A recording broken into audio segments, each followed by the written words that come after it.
Every summer, the island of Soda is very busy. Holidaymakers love to sightsee, and when the weather is fine, there is no better place to visit. Some people like to go to the mountains. Others like the valleys. Children love the seaside. One morning, Thomas was puffing along the line that runs by the coast. His two coaches, Annie and Clarabelle, were packed with children going to the beach. Everyone was happy. Percy was taking some trucks to the harbour. "Hello, Thomas, you look cheerful." "I wish I could take children today instead of trucks." "They're the Vicar's Sunday school," explained Thomas. "I'm busy this evening, but the station master says I can ask you to take the children home." "Of course I will," promised Percy. Later, Percy saw Harold. "Sorry, Percy, can't talk. I'm on high alert." "Why?"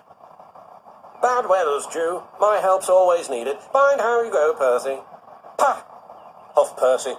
"As long as I've got rails to run on, I can go anywhere, in any weather, anyhow. Goodbye." He set off for the beach. It was a beautiful day, but Edward was worried. "Be careful," warned Edward. "There's a storm coming." "A promise is a promise," thought Percy, "no matter what the weather."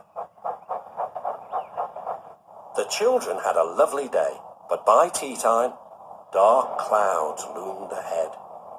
Annie and Clarabelle were glad when Percy arrived. He was just in time. The rain streamed down Percy's boiler.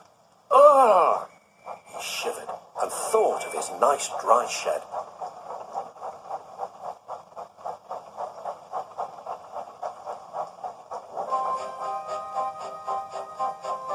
Percy struggled on past coastal villages and into the countryside.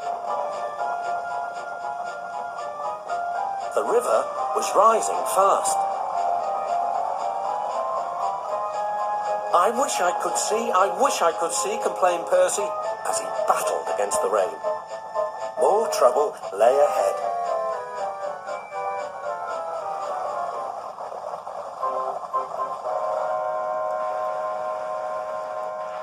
"Oh," hissed Percy, "the water is sloshing my fire." Percy's driver and fireman had to find some more firewood. "I'll have some of your floorboards, please," said the fireman to the guard. "I only swept the floor this morning," grumbled the guard. But he still helped.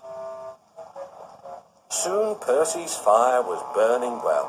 He felt warm and comfortable again. Then he saw Harold. "Oh dear," thought Percy, "Harold's come to laugh at me." Something thudded onto Percy's boiler. "Ow!" exclaimed Percy. "He needn't throw things. It's a parachute," laughed his driver. "Harold's dropping hot drinks for us." "Thank you, Harold," whistled Percy. "Good to be of service," replied Harold, and buzzed away. The water lapped Percy's wheels. Percy was losing steam again, but he plunged bravely on. "I promised," he panted. "I promised." He made one more big effort, and at last, exhausted but triumphant, he brought the train home. "Well done, Percy," cheered Thomas. "You kept your promise despite everything." The Fat Controller arrived in Harold. First he thanked the men, then Percy. "Harold told me you were a wizard.